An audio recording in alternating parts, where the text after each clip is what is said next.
Welcome students to my YouTube channel physics info. स्वागत है आपका सभी का।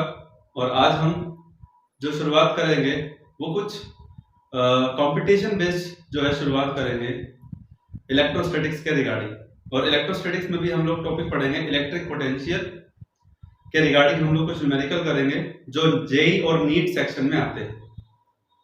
तो अभी जो जेई में पूछे गए सवाल हैं आज हम उनके बारे में डिस्कस करेंगे, और प्लस में कुछ नीट में भी आए हुए कुछ सवालों का जो इलेक्ट्रिक पोटेंशियल पर बेस्ड है उसके बारे में हम डिस्कस करेंगे। तो मैंने आपके सामने ये दो न्यूमेरिकल लिखे हुए हैं। जो न्यूमेरिकल ये जो आया हुआ है न्यूमेरिकल ये भी जेईई मेन से है, और सेकंड जो न्यूमेरिकल है ये भी जेईई मेन से है।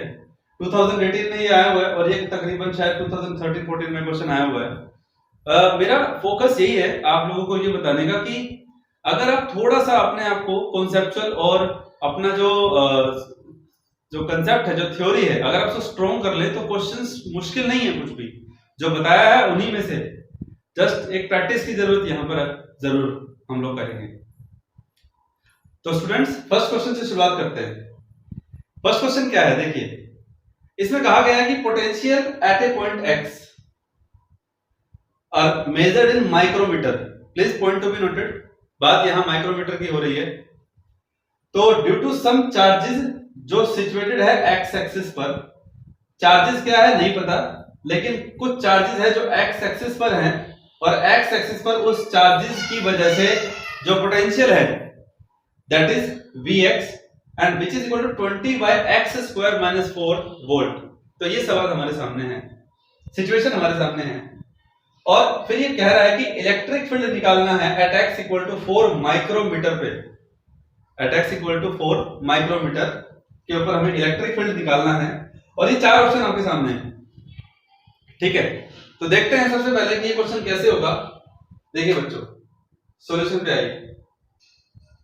इस क्वेश्चन के सॉल्यूशन को जब हम देखते हैं तो हमारे सामने जो पहले पिक्चर क्लियर होती है वो ये होती है कि एक्स एक्सिस हमें ड्रॉ करना पड़ेगा, और हमें नहीं पता कि ड्यू टू सम चार्जेस उसने कहा, ड्यू टू सम चार्जेस।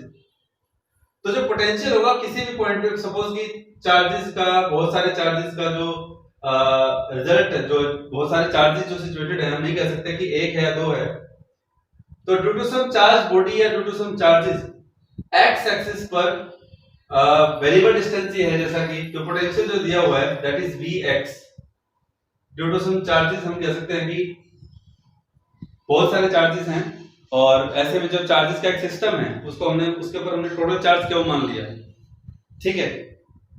तो Vx जो कि उस चार्ज से x डिस्टेंस पर जो पोटेंशियल है वो हमें दिया हुआ है, और हमें इलेक्ट्रिक फील्ड निकालना है 20 अपॉन एक्स स्क्वायर माइनस 4। तो सवाल बहुत सिंपल है, इलेक्ट्रिक फील्ड निकालना है, पोटेंशियल दिया हुआ है, और हमें इस रिलेशन को भूलना नहीं चाहिए।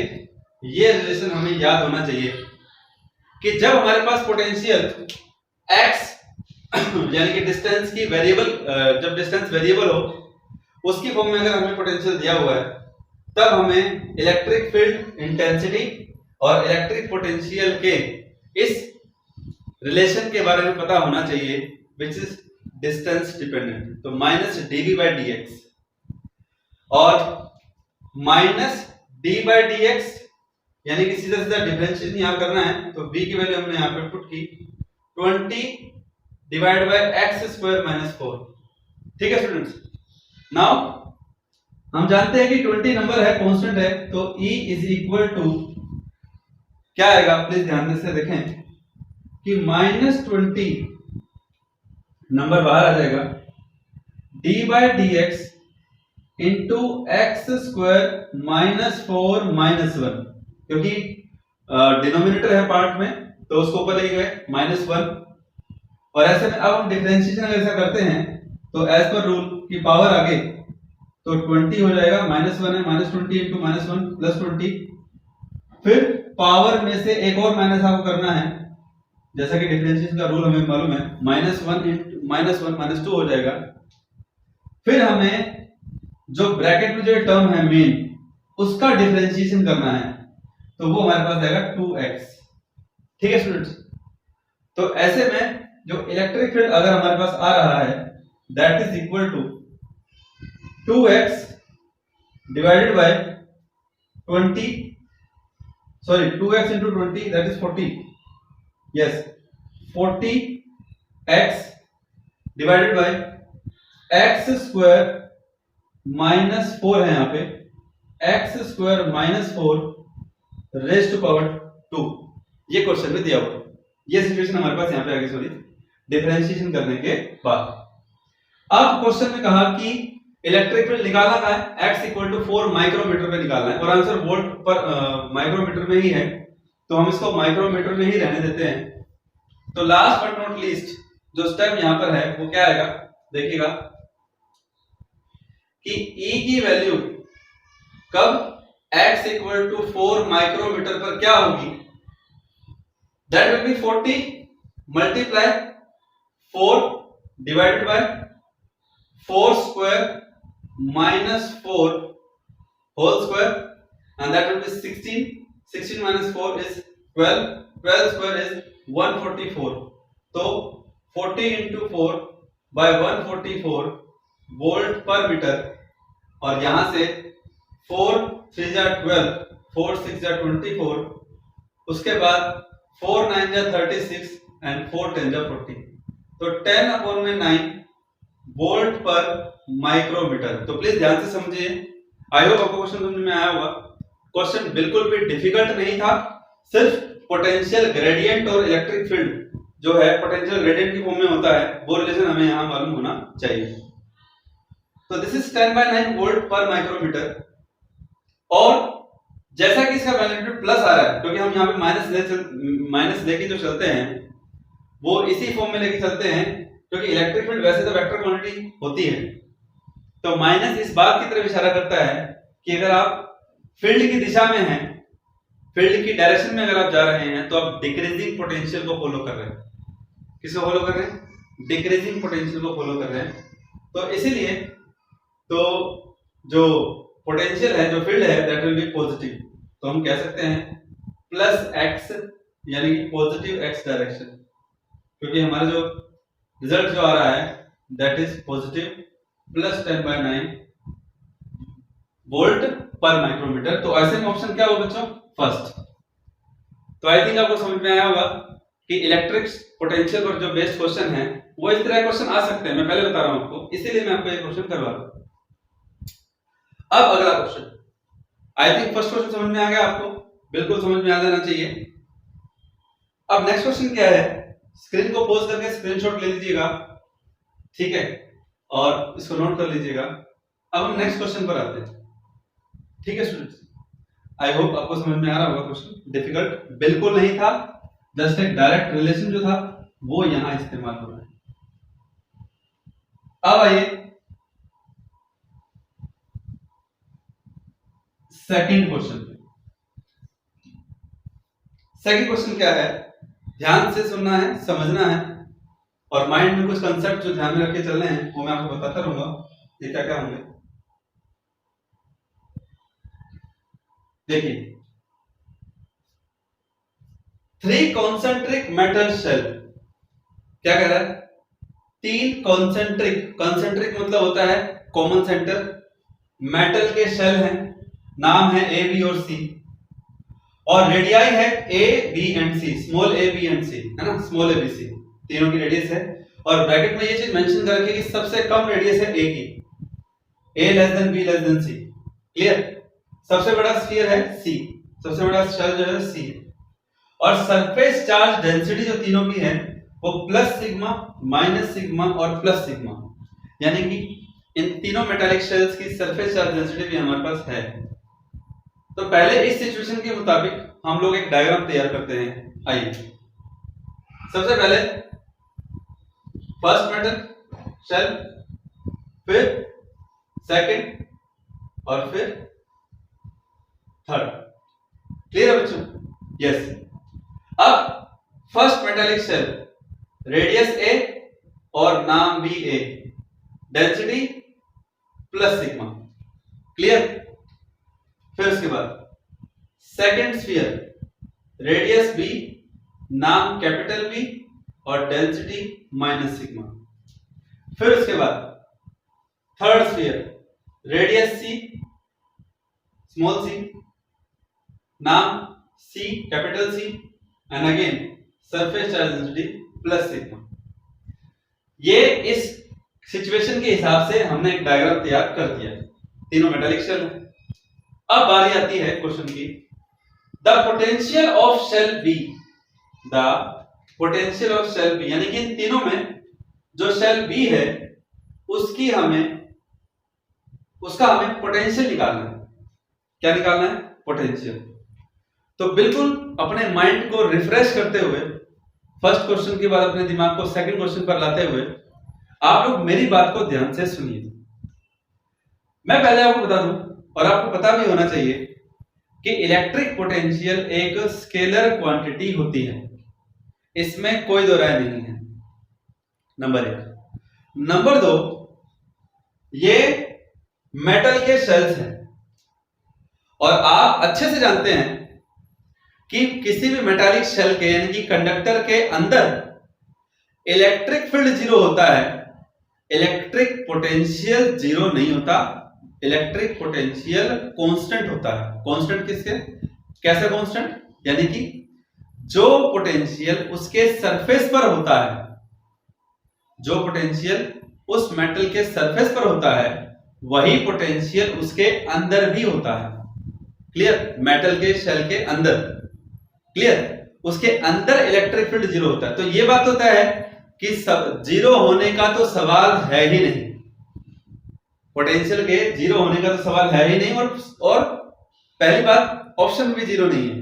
अगर आप ऑप्शन को भी देखें तो ऑप्शन में भी जीरो नहीं है। क्लियर? तो ऐसे में ये क्वेश्चन कैसे होगा, देखिएगा ध्यान से। सबसे पहले हमें पोटेंशियल बी पर निकालना है। तो potential at B is equal to क्या होगा? प्लीज ध्यान से सुने, समझें। बी पर जो पोटेंशियल होगा वो तीनों चार्जेस की वजह से होगा। बी ए से बाहर है और सी के अंदर है। क्लियर? तो सी जो है उसकी surface charge density plus sigma. एक बात ध्यान से साफ है कि चार्ज डेंसिटी भले ही सिमिलर हो पर चार्ज सेम नहीं होगा। ऐसा मैं क्यों कह रहा हूं? क्योंकि आपको पता होना चाहिए कि surface charge density charge upon में एरिया होता है। A for area, surface area, और उसको हम वेरिएबली 4 पाई आर स्क्वायर लिख सकते हैं अगर बात स्फीयर की है तो। ठीक है? तो आप जानते हैं कि सबकी रेडियस अलग अलग है, डेंसिटी भले ही सेम हो लेकिन चार्ज अलग अलग होगा, चार्ज अलग अलग होगा। यहां तक बात क्लियर है? अब इस क्वेश्चन को करना कैसे है? देखिए, जो ए शेल है, पहले बताया कि पोटेंशियल जीरो तो होगा ही, लेकिन ए के ऊपर जितना भी चार्ज है उस चार्ज की वजह से बी के ऊपर पोटेंशियल कितना होगा। क्लियर? तो पहले में काम करते हैं, हर एक स्फीयर पे, मेटल शेल पे चार्ज निकाल लेते हैं। ठीक है? ये काम पहले भी करना, बाद में करना। तो Q at A, charge at A equal to A की डेंसिटी सिग्मा और ए का surface area 4 pi A square. Clear? अब बी के ऊपर charge minus sigma 4 pi B square. ठीक है? सी के ऊपर charge plus sigma 4 pi C square. Clear? तो यह तो क्लियर हो गया कि तीनों पे चार्ज अलग अलग है। नाउ जब बात पोटेंशियल की आती है बी पर, तो वो किसके इक्वल होगा? फॉर्मूला जानते हैं आप लोग, के क्यू बाय आर। किसी भी पॉइंट चार्ज की वजह से किसी आर डिस्टेंस पर जो पोटेंशियल होता है, इलेक्ट्रिक पोटेंशियल, दैट इज के क्यू बाय आर। बस इस बात को ध्यान में रखते हुए आप लोग बी जो शेल है, ये जो शेल बी है, इसके ऊपर पोटेंशियल निकालिए। सबसे पहले ए की बारी, के ए के ऊपर charge Q A divide by distance B पर जैसा कि निकालना है, तो ए के सेंटर से बी का सरफेस बी रेडियस के बराबर डिस्टेंस पर है तो k Q a by B आएगा। अब प्लस बी का पोटेंशियल उसी के सरफेस पे k Q b divide by b ही आएगा, है ना। b की वजह से उसी के ऊपर जो पोटेंशियल आएगा सेंटर से डिस्टेंस b के बराबर, तो k Q b by b आएगा। और इसके बाद c की बारी, k Q c by c आएगा, b नहीं आएगा। इस बात को ध्यान से समझें। क्यों? याद दिला देता हूं आपको। किसी भी कंडक्टर के सरफेस पर मान लीजिए उसकी रेडियस r है, चार्ज क्यों है, तो पोटेंशियल क्या होगा, k क्यू बाय r, यही होता है।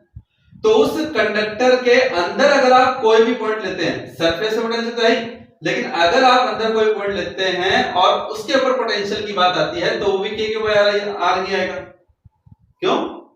बात भूलिए मत। किसी भी मेटालिक कंडक्टर के अंदर, स्फेरिकल कंडक्टर के अंदर इलेक्ट्रिक फील्ड जीरो होता है, पोटेंशियल कांस्टेंट होता है। ये बात मैं दोबारा इसका जिक्र कर रहा हूं कि पोटेंशियल कांस्टेंट होगा, मतलब किसके बराबर होगा, जितना सरफेस पर है उतना ही अंदर होगा हर पॉइंट पर। तो इसका मतलब इस C के लिए B अंदर है, तो B के किसी भी पॉइंट पर, मैं तो कहूंगा B की बात करते या A की बात करते, वहां पे भी C का पोटेंशियल यही आता, k क्यू बाय c, क्योंकि इसके खुद के ऊपर जो पोटेंशियल है इसका वो k Q c by c के इक्वल होगा। आई थिंक आपका डाउट क्लियर हो गया होगा और होना भी चाहिए।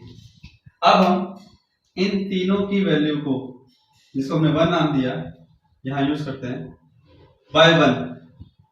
तो बाय 1 क्या आएगा students, that is potential at b, please try to understand. ठीक है, इस तरह क्वेश्चन आते हैं, बस थोड़ा सा कंसेप्चुअल होने की जरूरत है, थोड़ा सा ट्रिकी होने की जरूरत है। क्या होगा, एक की वैल्यू क्या है, सिग्मा 4 पाई a स्क्वायर। तो क्या कॉमन आ रहा है, सिग्मा 4 पाई, सिग्मा 4 पाई, सिग्मा 4 पाई कॉमन आ रहा है। तो एक काम करते हैं, कॉमन लेते हैं, तो क्या आएगा, अच्छा k भी कॉमन आ रहा है सब में, तो k multiply sigma 4 pi common.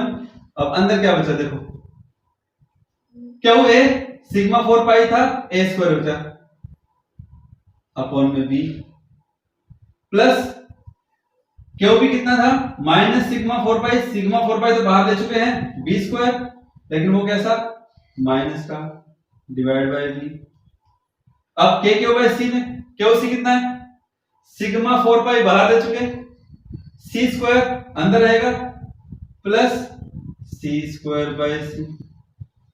ठीक है, क्लियर।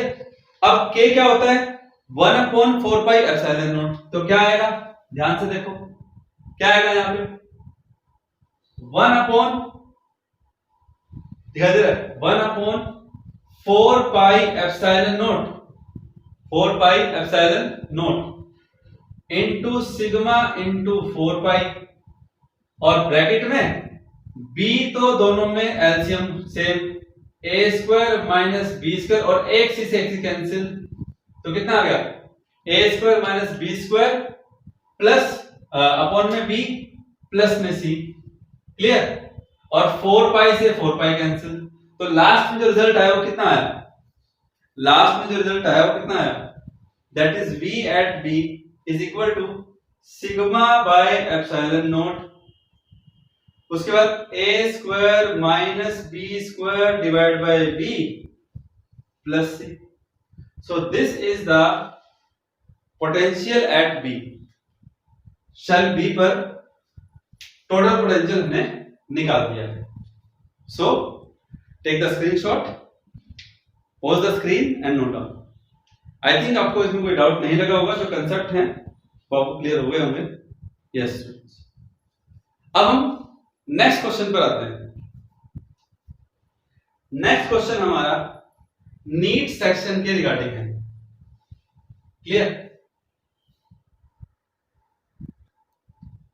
यस स्टूडेंट्स, अब देखिए जो क्वेश्चन है थर्ड, उस क्वेश्चन में देखिए, ये नीट में आया हुआ क्वेश्चन, ठीक है ना, नीट एग्जाम के अंदर, और बल्कि मैं कहूंगा नीट में ये आया था करीब करीब 6-7 साल पहले क्वेश्चन आया था, एम्स में आया था क्वेश्चन।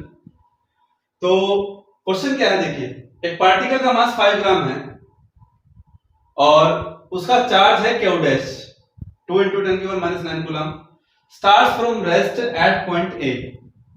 पॉइंट ए कहां है भाई, ये रहा, आई होप विजिबल होगा। पॉइंट ए कहां है, ये रहा। तो पॉइंट ए पर है कौन, क्यू डैश, और स्टार्ट्स फ्रॉम रेस्ट और moves in a straight line to point B, और मूव करते हुए कहां पहुंच गया, बी पे पहुंच गया। अब कह रहा है कि क्यू डैश की स्पीड क्या होगी बी पे। और पहली बात तो ये कि स्पीड वाला कंसेप्ट तो क्लियर होना चाहिए कि भैया स्पीड आए कैसे, पहले तो ये समझते हैं। और आप इस डायग्राम से सिस्टम को समझिए कि यहाँ क्यू डैश अकेला नहीं है, इसके अंदर पहले से ही दो चार्ज मौजूद हैं। एक तरफ रखा हुआ है 3 × 10⁻⁹ और दूसरी तरफ -3 × 10⁻⁹, जो हमें डाइपोल कह सकते हैं कि इट इज इलेक्ट्रिक डाइपोल, क्योंकि इलेक्ट्रिक डाइपोल में अपोजिट पोलैरिटी के चार्ज होते हैं और यहाँ तो इक्वल मैग्नीट्यूड भी है दोनों का। और इस डाइपोल के बीच में क्यू डैश पॉइंट ए पर रखा हुआ है at 1 centimeter distance from 3 × 10⁻⁹ coulomb. और आपके सामने जो पॉइंट है ए और बी, इनके बीच में भी गैप 1 सेंटीमीटर है, तो इट मींस हम कह सकते हैं कि जो टोटल डिस्टेंस है दैट इज 3 सेंटीमीटर। ठीक है, from one corner to other corner the total distance is 3 centimeter. तो पहले ये देखते हैं कि जो इसने क्वेश्चन किया है कि क्यू डैश ए पर रेस्ट पे था, ये उसकी इनिशियल सिचुएशन है, आप कह सकते हैं कि उसको रिलीज किया गया। अब जब वो बी पर पहुंचा तो उसकी स्पीड क्या होगी, स्पीड बनती है या नहीं, बिल्कुल बनती है। कैसे बनती है आइए समझते हैं। आपको पता होना चाहिए कि किसी भी डाइपोल के सेंटर पे जब उसके दोनों तरफ चार्ज इक्वल हो तो डाइपोल के सेंटर पे इलेक्ट्रिक पोटेंशियल 0 होता है। क्यों? क्योंकि एक तरफ चार्ज +3 है, एक तरफ चार्ज -3 है, और बिल्कुल बीच में डिस्टेंस जब बराबर हो जाएगी तो पोटेंशियल एक स्केलर क्वांटिटी तो है ही, तो नेट पोटेंशियल 0 हो जाएगा। मैं आपको सेंटर वाला पॉइंट क्यों बता रहा हूं जबकि ए और बी सेंटर पे नहीं है, समझिए सेंटर पे क्यों बता रहा हूं, इसीलिए बता रहा हूं कि ए सेंटर पर नहीं है, मतलब ये हुआ कि इक्विलिब्रियम नहीं है वहां पे। ए पॉइंट पर भी इक्विलिब्रियम नहीं है और बी पॉइंट पर भी इक्विलिब्रियम नहीं है। इक्विलिब्रियम समझते हैं जहां पे क्या होगा, नेट पोटेंशियल इक्विलिब्रियम के हिसाब से, डाइपोल के हिसाब से नेट पोटेंशियल 0 होगा। आप मेरी बात समझ रहे हैं, नेट पोटेंशियल क्या होगा, 0। क्लियर? और एक बात और भी है कि हाँ ठीक है कि अगर यहाँ पे अगर मैं प्लस चार्ज रख दूं, प्लस को रिपेल करेगा माइनस प्लस को, तो इक्विलिब्रियम बीच में नहीं आता है। इक्विलिब्रियम में नेट फोर्स वाली सिचुएशन आती है। मैंने इक्विलिब्रियम शब्द कहा, आप उस पर बच जाइए। इक्विलिब्रियम के केस में नेट फोर्स या नेट फील्ड की बात करते हैं। इलेक्ट्रिक फील्ड 0 होता है, नेट इलेक्ट्रिक फील्ड या नेट फोर्स 0 होता है। यहां ऐसा कुछ नहीं है, यहां नेट पोटेंशियल 0 है सेंटर पे, तो इट मींस ए और बी पर पोटेंशियल 0 नहीं है। ये बात तो क्लियर हो जाती है। अब सुनिए ध्यान से, तो जब क्यू डैश इस 3 चार्ज के नजदीक रखा है तो इसका पोटेंशियल यहां और इसका पोटेंशियल यहां निकाल दो, total potential at A. Speed वाला कंसेप्ट कैसे आएगा वो मैं आपको बताता हूं। क्यू डैश की वैल्यू देखिए 2 × 10⁻⁹ यानी कि प्लस है। क्यू डैश की जो पोलैरिटी है वो प्लस है, तो ये प्लस इस प्लस को रिपेल करेगा, ये माइनस इस प्लस को अट्रैक्ट करेगा, यानी कि क्यू डैश इन दोनों की वजह से इसी तरफ जा रहा है। तो यानी कि जब यहां पर वो रेस्ट पर था तो वो अब एक स्पीड गेन कर लेगा और वो स्पीड उसकी वेरिएबल होगी। वेरिएबल क्यों होगी? वेरिएबल क्यों होगी? क्योंकि क्यू डैश इससे दूर जा रहा है, इसके नजदीक आ रहा है। तो जब इससे दूर जाएगा तो इसका इंपैक्ट इस पे कम होगा, इससे नजदीक आ रहा है तो इसका इंपैक्ट इस पे ज्यादा होगा, तो मतलब उसकी स्पीड बढ़ती जाएगी। स्पीड क्या होगी उसकी? बढ़ती जाएगी, वेरिएबल स्पीड होगी। इसीलिए इसने क्वेश्चन किया कि जब ये मूव करता करता बी पर पहुंच जाएगा, बच्चों ध्यान से सुनना मेरी बात को, जब ये मूव करता करता बी पर पहुंच जाएगा तो इसकी बी पर स्पीड क्या होगी वो हमें कैलकुलेट करना है। We have to calculate the speed at this point B. Now अब मैं आपको यहां बताने वाला हूं कि स्पीड कैसे निकलेगी। हम लोग यहां पे एनर्जी कंजर्वेशन लगाएंगे, law of conservation of energy. Please ध्यान से सुनिएगा। Law of conservation of energy क्या होता है? The total change in kinetic energy plus total change in potential energy remains zero, यानी कि नेट चेंज जीरो होता है। नेट चेंज क्या होता है? जीरो होता है। वो हमें यहां देखना है, ठीक है। यहां एट पॉइंट ए, प्लीज ध्यान से देखिएगा, एट पॉइंट ए। अब हम इसके सॉल्यूशन पे आ रहे हैं। सॉल्यूशन की शुरुआत में यही से कर रहा हूं। देखिए at point A kinetic energy, जिसको हमने K1 नाम दिया या Ka नाम दिया, वो जीरो है। क्यों जीरो है? क्योंकि Q डैश रेस्ट पर है, ए पॉइंट पर। आपको समझ में आ गया? क्योंकि हमें स्पीड निकालनी है और स्पीड तभी निकाल पाएंगे जब हमारे पास काइनेटिक एनर्जी होगी। मास हमें गिवन है और काइनेटिक एनर्जी का फॉर्मूला हाफ mv² होता है ना। बस उसी रिलेशन का मैं यहाँ पे यूज करूंगा, इसीलिए law of conservation of energy हम लोग यहाँ लगाएंगे। अब बात आती है पोटेंशियल एनर्जी की पॉइंट ए पर। आप लोगों को याद होना चाहिए पोटेंशियल एनर्जी का फॉर्मूला होता है K(Q0 बाय R), यानी कि Q क्या है? पॉइंट चार्ज, Q0 क्या है? Test charge. इस टेस्ट चार्ज को पॉइंट चार्ज के फील्ड में लाने के लिए कितना वर्क करना पड़ा, वही एनर्जी होती है। तो K(Q0 बाय R), तो इस Q डैश के लिए जो टोटल पोटेंशियल एनर्जी है, एक तो ये है और एक ये है, समझते हो? तो Q डैश इन दोनों के फील्ड में है। ये रिपल्सिव फील्ड है, ये अट्रैक्टिव फील्ड है इसका। तो ऐसे में पोटेंशियल एनर्जी क्या आएगी? ए पॉइंट पर रखे हुए इस Q डैश की, बच्चे समझ रहे हो ना मेरी बात को? ये पॉजिटिव है, ये भी पॉजिटिव है, यहां से देखने को मिल रहा है आपको। तो ये तो इसको रिपेल करेगा, तो इसकी एनर्जी क्या होगी देखना, इसकी एनर्जी इसके फील्ड में Q डैश इंटू 3 मल्टीप्लाई 10⁻⁻⁹ कितने डिस्टेंस पर है? 1 सेंटीमीटर, जिसको मैं क्या लिख सकता हूं? 10⁻²। फिर टोटल एनर्जी माइनस क्यों आया? क्योंकि ये पोलैरिटी माइनस की है इसकी। Q dash 3 multiply 10⁻⁹ divide by 2 -2। क्यों? क्योंकि Q डैश इस चार्ज से इतनी डिस्टेंस पर है, जो कि कितने इसकी इक्वल है? 2 सेंटीमीटर। इसलिए 2 सेंटीमीटर को मीटर में कर दिया, 2 इंटू 10⁻²। ठीक है स्टूडेंट्स, समझ में आ रहा है? बिल्कुल यस, आना चाहिए, कोई डाउट नहीं होना चाहिए, राइट? बहुत आराम से चल रहे हैं, ठीक है ना? अब आइए यहाँ पे नेक्स्ट स्टेप पे, इसको थोड़ा सिंप्लीफाई कर लीजिए। Q डैश की वैल्यू हाथों हाथ रख दो, आपकी मर्जी है। तो K की वैल्यू भी आप जानते हैं, Q डैश भी जानते हैं, 10⁻⁻² सब कॉमन आ रहा है, तो बच क्या रहा है लास्ट में, वो देखो आप, ध्यान से देखना। तो ये आएगा U at A is equal to, K की वैल्यू होती है 9 इंटू 10⁹, Q डैश की वैल्यू है 2 मल्टीप्लाई 10⁻⁹ और 3 इंटू 10⁻⁹ डिवाइड बाय 10⁻²। अंदर क्या रह गया? 1 माइनस हाफ। क्या रह गया? 1 माइनस हाफ। ठीक है बच्चों, ये रहेगा ना, कोई डाउट तो नहीं? 1 माइनस हाफ ही रहेगा, बिल्कुल रहेगा। 1 माइनस हाफ कितना होता है? हाफ होता है। 10⁻⁹ -9 प्लस 9 कैंसिल, 3 9 27। ठीक है, फिर इसके बाद 2 से 2 कैंसिल हो जाएगा, ये हाफ आएगा ना यहाँ पे। 27 इंटू 2 10⁻⁻², ये +2 -7 हो गया, और यहां से हाफ आएगा, ये कैंसिल हो जाएगा। तो हमारे पास अल्टीमेटली क्या आंसर बचा? 27 इंटू 10⁻⁷ जूल आ गया। ये क्या आ गया हमारे पास? पोटेंशियल एनर्जी आ गई एट पॉइंट ए।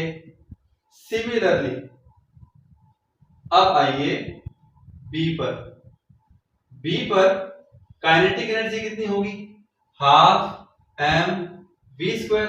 बिल्कुल होगी कि जब वो बी पॉइंट पर पहुंचेगा तो स्पीड तो उसकी यहीं से शुरू हो गई थी, तो बी पर क्या होगी, बी पर स्पीड मान लिया बी होगी, तो हाफ एम वी स्क्वायर हो गया। क्लियर, हमारा काम बी निकालना है ही। अब potential energy at B, please ध्यान से देखें, सेम एनर्जी। अब आप समझ लीजिए क्यू डैश बी पर पहुंच चुका है, तो जैसे ही ये बी पर पहुंचेगा इसकी एनर्जी बी पर कितनी होगी, इसकी वजह से क्यू डैश की एनर्जी बी पर कितनी होगी, उस 3 into 10 की पावर -9 की वजह से k क्यू डैश 3 into 10 की पावर -9 डिवाइड बाय 2 into 10 की पावर -2, क्योंकि अब वो बी पर आने के बाद इस चार्ज से 2 सेंटीमीटर की डिस्टेंस पर है। फिर उसके बाद आएगा क्या आएगा बच्चों, minus K Q dash 3 into 10 की पावर -9 डिवाइडेड बाय 10 की पावर -2 आएगा। ठीक है students, yes. So u at b is equal to क्या आएगा, k की वैल्यू 9 into 10 की पावर 9, क्यू डैश 2 into 10 की पावर -9, 3 into 10 की पावर -9 कॉमन, 1/2 -1, तो माइनस हाफ आएगा, है ना, माइनस हाफ, और डिवाइड में क्या है 10 की पावर -2 है। देखो यहाँ हाफ है ना, यहाँ पूरा 1 पूरा कॉमन आ जाएगा ये, तो इसलिए आई होप आपको समझ में आ रहा होगा। डायरेक्ट स्टेप है, कोई मुश्किल नहीं है कैलकुलेशन में। -9 + 9 कैंसिल, तो ये कितना आएगा, ये आएगा -27 मल्टीप्लाई 10 की पावर -7 जूल, ये आएगा। ठीक है जी, अब हम क्या करते हैं, एनर्जी कंजर्वेशन लगा देते हैं। क्या लगा देते हैं, energy conservation. Finally by law of conservation of energy, law of conservation of energy क्या कहता है students, total energy at A equal to total energy at B. तो इसका मतलब क्या बनेगा, प्लीज देखिएगा, U at A plus K at A, U at B plus K at B. U at A 27 into 10 की पावर -7 इक्वल टू के ए 0 था, -27 into 10 की पावर -7। ठीक है, यही आएगा, बिल्कुल यही आना चाहिए, प्लस हाफ इंटू 5 into 10 की पावर -3। क्यों, क्योंकि मास की वैल्यू कितनी है, 5 ग्राम है ना, तो 5 into 10 की पावर -3 इंटू वी स्क्वायर। तो जब इसको यहां ले आओगे तो अल्टीमेटली ध्यान दीजिएगा, ये हमारे पास स्पेस है, यहां नोट कर दें, यहां देख लें एक बार, बिल्कुल आपका ध्यान यहीं पे होना चाहिए, बस उस स्टेप के बाद यहां पे। ठीक है, तो क्या आएगा, 27 into 10 की पावर -7 और -27 उधर जाके तो +27, तो 27 + 27 is 54 into 10 की पावर -7, फिर मल्टीप्लाई में 2, डिवाइड में क्या 5 into 10 की power -3 equal to V square. ठीक है, अब क्या होगा, बच्चों, तो ये आ जाएगा अल्टीमेटली 5 इक्वल टू √,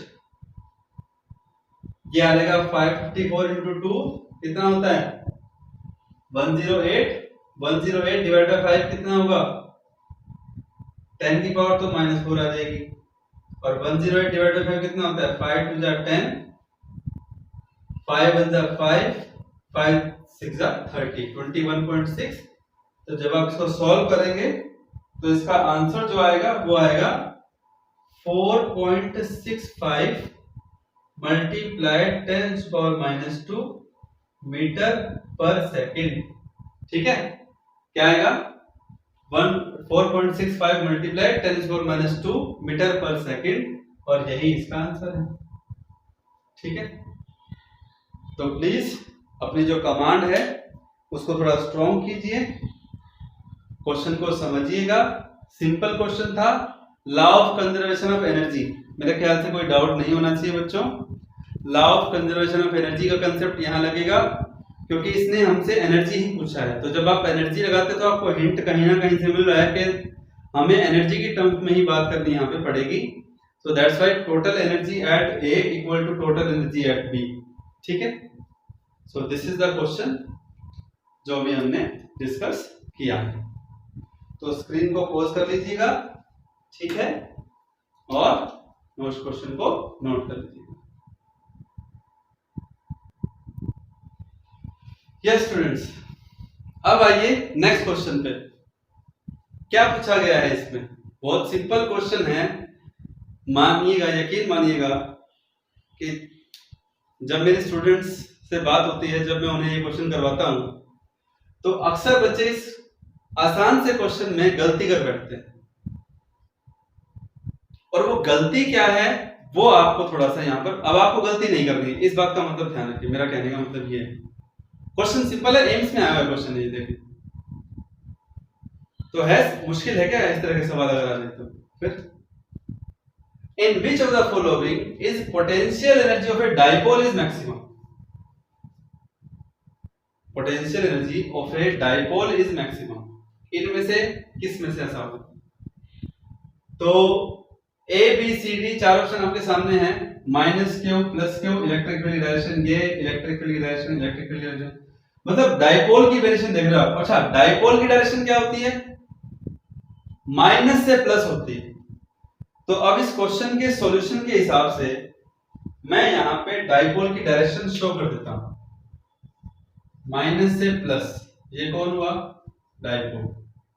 माइनस से प्लस, ये किसकी डायरेक्शन हुई? डाइपोल की। माइनस से प्लस किसकी डायरेक्शन हुई? डाइपोल, यानी कि डाइपोल मोमेंट की। माइनस से प्लस किसकी डायरेक्शन हुई? डाइपोल मोमेंट की। ठीक है, ये मैंने आपको इस क्वेश्चन में दिखा दिया है, डायरेक्शन भी दिखा दी।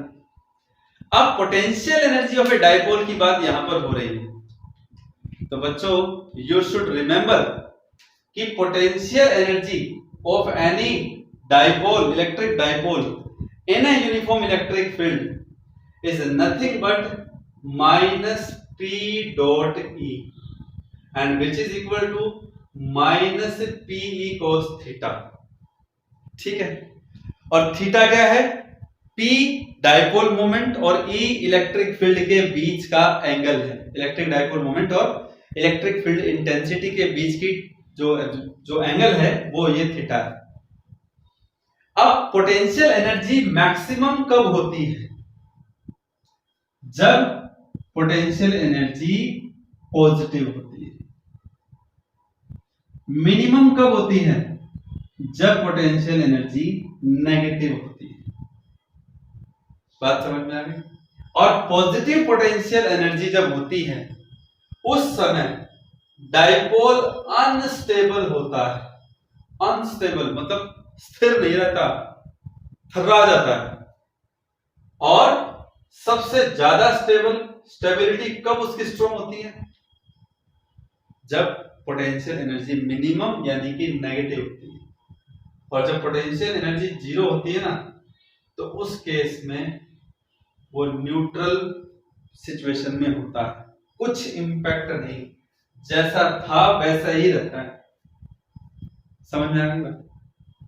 तो ऐसे में अब हमसे मैक्सिमम पूछा गया। अब आपके सामने तीनों जवाब, पॉजिटिव मतलब मैक्सिमम, मैक्सिमम मतलब अनस्टेबल, नेगेटिव मतलब मिनिमम, मिनिमम मतलब स्टेबल, और जीरो मतलब न्यूट्रल।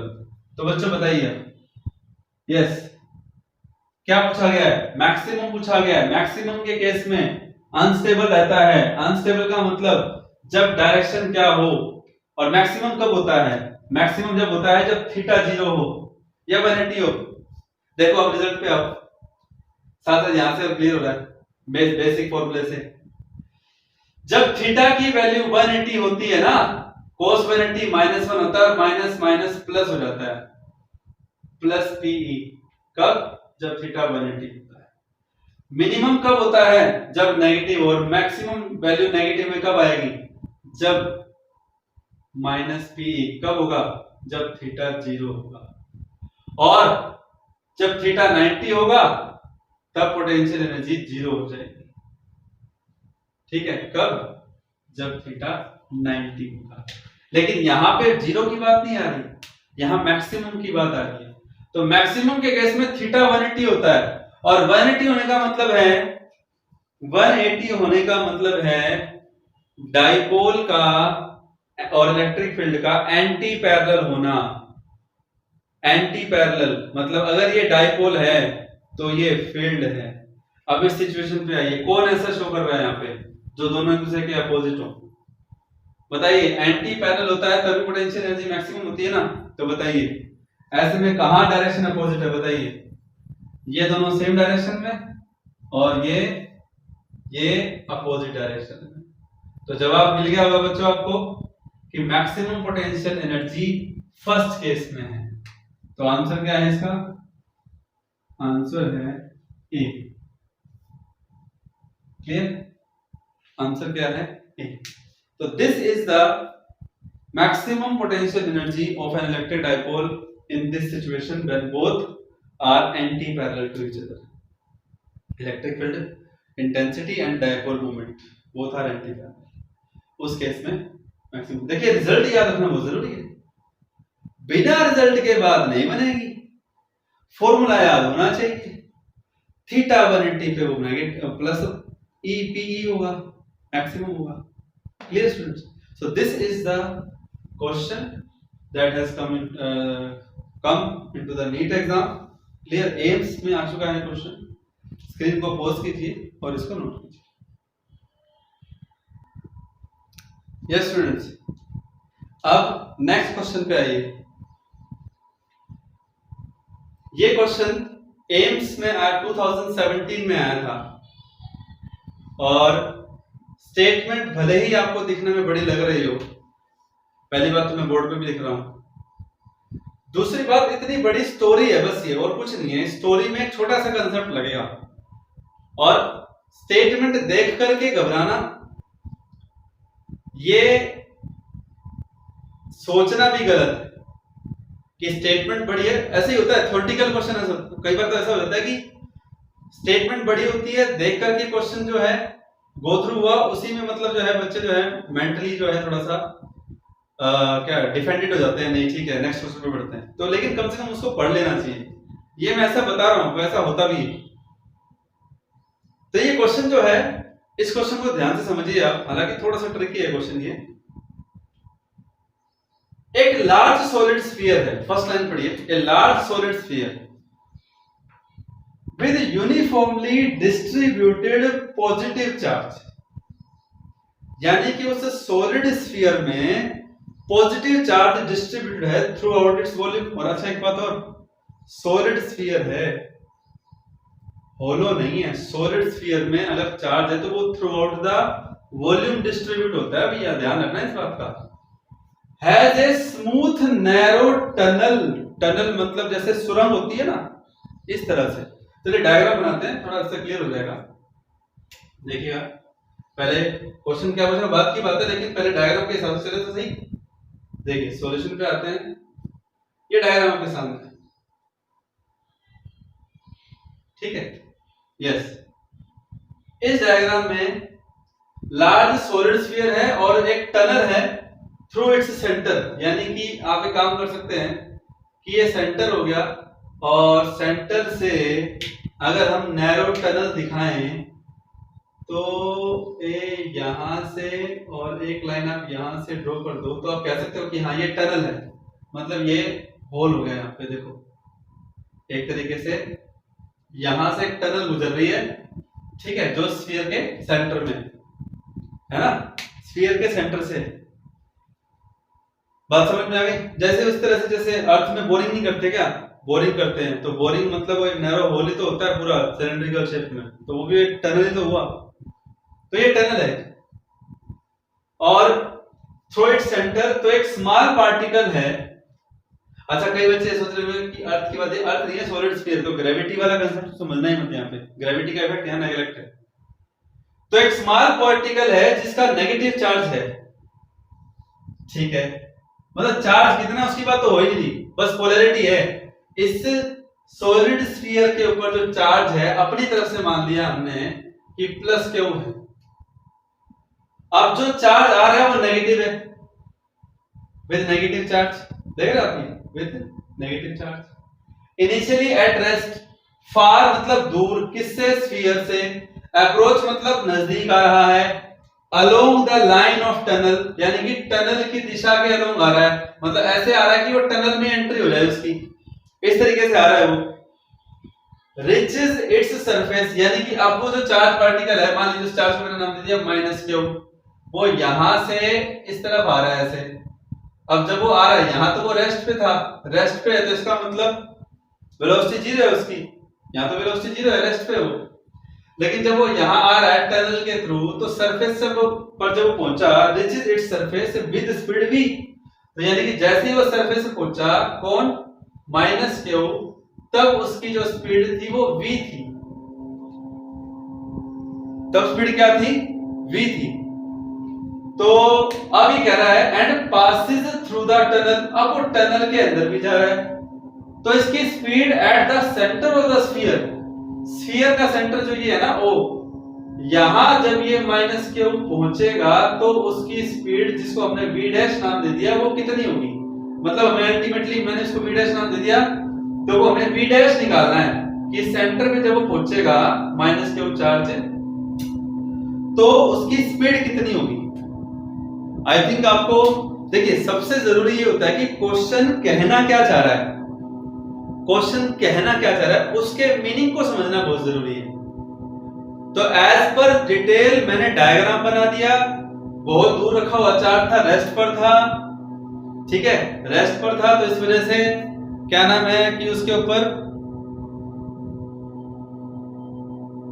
जो कह सकते हो आप रेस्ट पर था, तो इसलिए वेलोसिटी जीरो। लेकिन जैसे ही वो नजदीक आया तो स्पीड v, और जब वो सेंटर पे गया तो स्पीड कुछ और होगी, तो ये हमें फाइंड आउट करना है।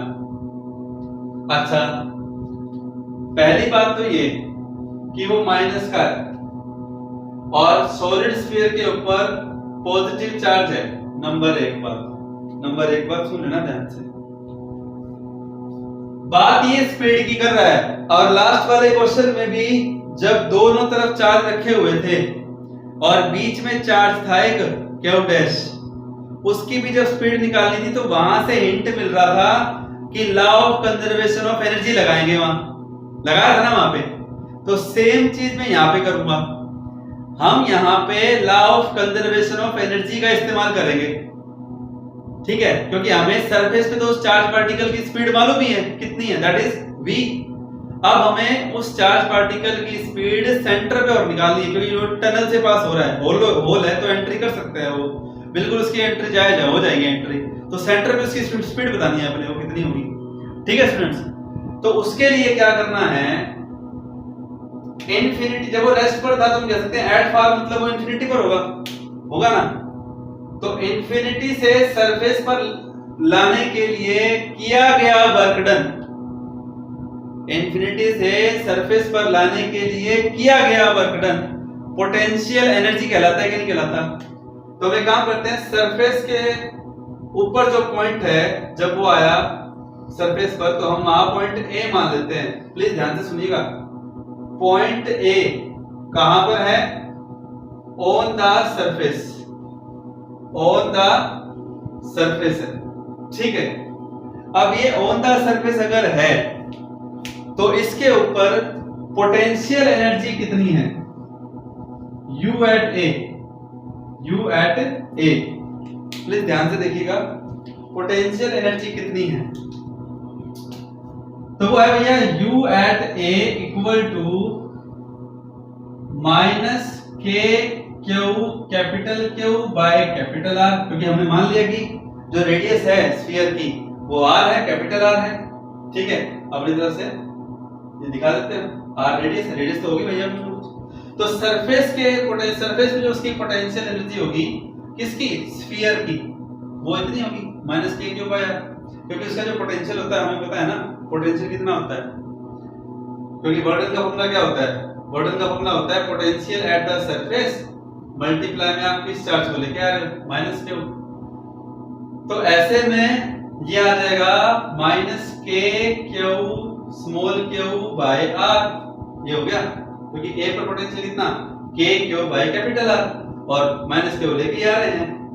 और काइनेटिक एनर्जी ए पर कितनी है, that is half charge particle का मास m, स्पीड v, तो हाफ m स्क्वायर हो गया, इसमें भी कोई दिक्कत नहीं है। आई होप आपको समझ में आ रहा हो। तो अल्टीमेटली ये पोटेंशियल एनर्जी काइनेटिक में बदल रही है। क्यों बदल रही है भाई, क्योंकि ये पॉजिटिव चार्ज है और ये नेगेटिव को अट्रैक्ट कर रहा है, तो इसका मतलब जो पोटेंशियल एनर्जी आएगी that will convert into kinetic energy, conversion हो रहा है ना यहाँ पे। मैं ऐसा क्यों कह रहा हूं, क्योंकि यहाँ पे दो सिचुएशन है। कौन सी सिचुएशन, हम पहले इस क्वेश्चन को कैसे सॉल्व करेंगे, पहले तो हम इन्फिनिटी से इसको सरफेस पर लेकर आए, तो इसकी जो पोटेंशियल एनर्जी है वो पोटेंशियल एनर्जी उसकी प्योर काइनेटिक में कन्वर्ट हो गई, क्योंकि वो रेस्ट पर नहीं है, उसके पास कुछ ना कुछ स्पीड है, मानिए मेरी बात। तो इसका मतलब यहाँ पे क्या हुआ कि जो काइनेटिक एनर्जी है that is equal to potential energy, क्योंकि जब वो रेस्ट पर था, मानते मेरी बात, जब वो रेस्ट पर था तो कंजर्वेशन ऑफ एनर्जी के हिसाब से ना तो अगले के पास पोटेंशियल थी ना क्या नाम है उसका काइनेटिक थी, जब वो क्यू से बहुत दूर था। लेकिन जब वो यहां आ गया भाई एनर्जी, जब वो यहां नजदीक सरफेस पे आ गया तो पोटेंशियल ये काइनेटिक ये है कि नहीं। तो ऐसे में आपकी मर्जी है, आप निकाल सकते हैं इस वैल्यू को, भाई काइनेटिक इक्वल टू पोटेंशियल हो गया। हालांकि मैं कह सकता हूं कि change in kinetic plus change in potential 0, तभी तो kinetic energy at point A plus potential energy equal to 0 कह सकते हैं, इसमें भी कोई दो राय नहीं है, क्योंकि वहां तो कोई एनर्जी के लिए के पास थी नहीं। तो यहां से जो k आ रहा है वो आ रहा है half mv square equal to k Q Q by r, result number 1, ठीक है, this is our result number 1। Clear, बात समझ में आ रही है, ठीक है। उसके बाद ध्यान दीजिएगा, सेकंड केस देखिएगा। सेकंड केस में ध्यान रखना आपको, सेकंड केस में क्या होगा कि काइनेटिक एनर्जी अगेन किस पॉइंट पे, अब हम आते हैं पॉइंट O पे जो कि सेंटर है। सेंटर पे पोटेंशियल एनर्जी कितनी होगी, U एट O कितनी होगी, देखो that will be potential at O, potential at O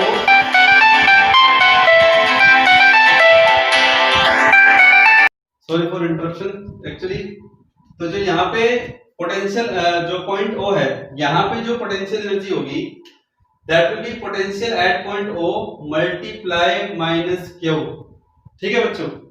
अब पॉइंट O पर जो पोटेंशियल है वो आपको ध्यान रखना है, वो होता है 3/2 k q by r into में minus Q, so this will be minus 3/2 k q by r, ठीक है।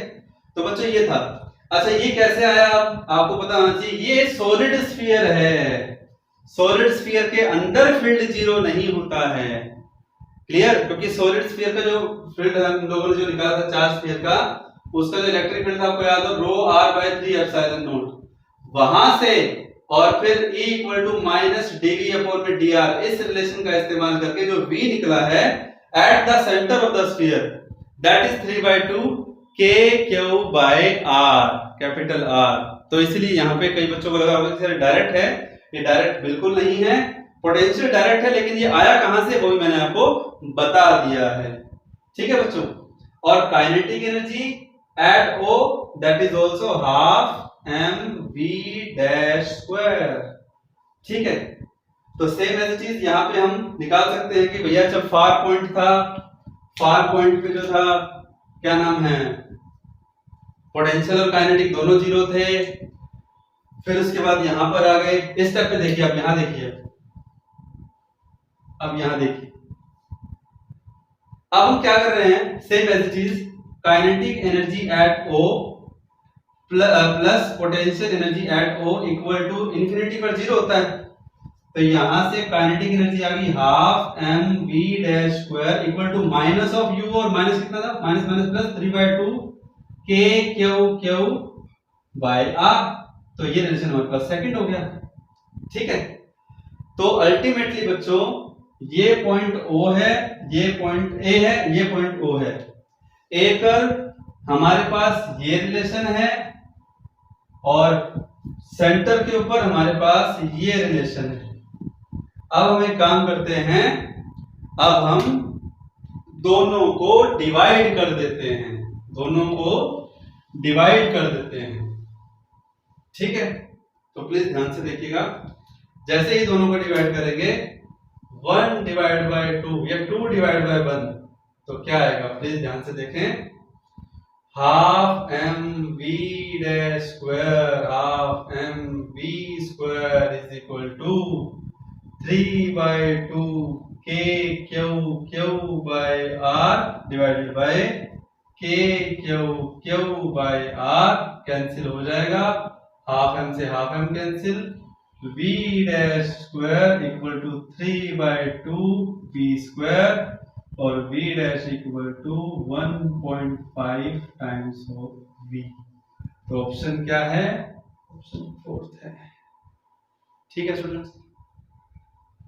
मैं फिर से बता देता हूं इस क्वेश्चन में मैंने क्या किया है, बस ध्यान से सुनिएगा, देखिएगा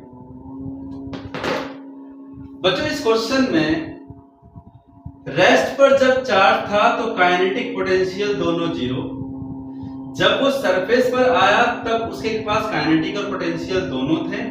law of conservation of energy के हिसाब से total energy at A equal to total energy at infinity, जो कि 0 होता है। काइनेटिक एनर्जी अलग से निकाल चुके, पोटेंशियल एनर्जी अलग से निकाल चुके, तो kinetic half mv square, UA वहां जाके माइनस का, और UA में माइनस पहले से था तो माइनस माइनस प्लस हो गया। फिर उसके बाद O पर, इंफिनिटी से O पर, A से O पर नहीं, इंफिनिटी से O पर, काम आसान हो जाएगा थोड़ा। तो इंफिनिटी पर अगेन काइनेटिक एनर्जी 0, पोटेंशियल 0, लेकिन सेंटर पर potential energy UO equal to potential at O multiply minus Q, और सॉलिड स्फीयर के सेंटर पे जो पोटेंशियल होता है वो 3/2 k q बाय r होता है। कैसे आया भाई, ऐसे आया कि इलेक्ट्रिक फील्ड बराबर rho r by 3 epsilon naught E equal to minus D by D R. Limit 0 से लेकर के r तक लगाओगे तो आपको पोटेंशियल, आप इंटीग्रेशन करना पड़ेगा ना, ये v हमारे पास है, यहाँ पे इंटीग्रेशन करना पड़ेगा। ये स्टेप मैं आपके लिए छोड़ रहा हूँ, घर पे करना। आप क्या करोगे, dv equal to minus EDR करके लिमिट कहां से कहां लगाओगे, 0 से कैपिटल R तक लगाओगे, और यहां भी लिमिट 0 से कैपिटल R तक, R मतलब सरफेस तक, है ना, R मतलब सरफेस तक, और सरफेस पे पोटेंशियल आप जानते हैं कितना है, कितना है, ये है minus k Q by r, वो यहां यूज करोगे तो 3/2 k क्यू बाय r आ जाएगा, ठीक है, माइनस क्यू, फिर ये, फिर kinetic energy at O half m v dash square, क्योंकि वो पास कर ही रहा है तो उसकी स्पीड उस टाइम कितनी है, v डैश है।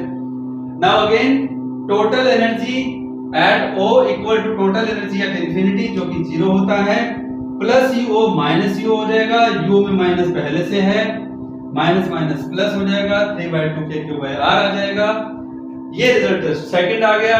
फिर आपने फर्स्ट सेकंड को फर्स्ट से डिवाइड किया, और लास्ट में जो सेंटर पे जो स्पीड है वो सरफेस का रूट 1.5 टाइम्स है।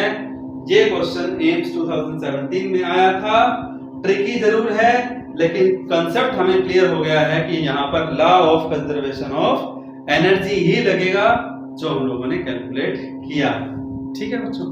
सो आई होप कि आज मैंने आप लोगों को कोशिश की है कि जेई और नीट के क्वेश्चनों से मैं आपको रूबरू करवाऊं, आपको मैं बताता रहूं कि इस तरह के क्वेश्चन जो हैं जेई नीट में आते हैं और इस तरह के क्वेश्चन आने के चांसेस होते हैं इन टॉपिक्स में। तो हम टॉपिक वाइज इस कंपटीशन बेस्ड और सीबीएसई में आने वाले क्वेश्चन को डिस्कस करते रहेंगे। आप लोग अपना ढंग से पढ़िए, इन क्वेश्चनों को समझिए, और कंपटीशन की जो बच्चे तैयारी कर रहे हैं उनके लिए ये सेक्शन बहुत इंपॉर्टेंट भी है, जरूरी भी है। क्लियर? सो होप आप लोग समझ रहे हैं, अंडरस्टैंड कर रहे हैं, इसी तरह से पढ़ते रहिए। Good luck, wish you all the best.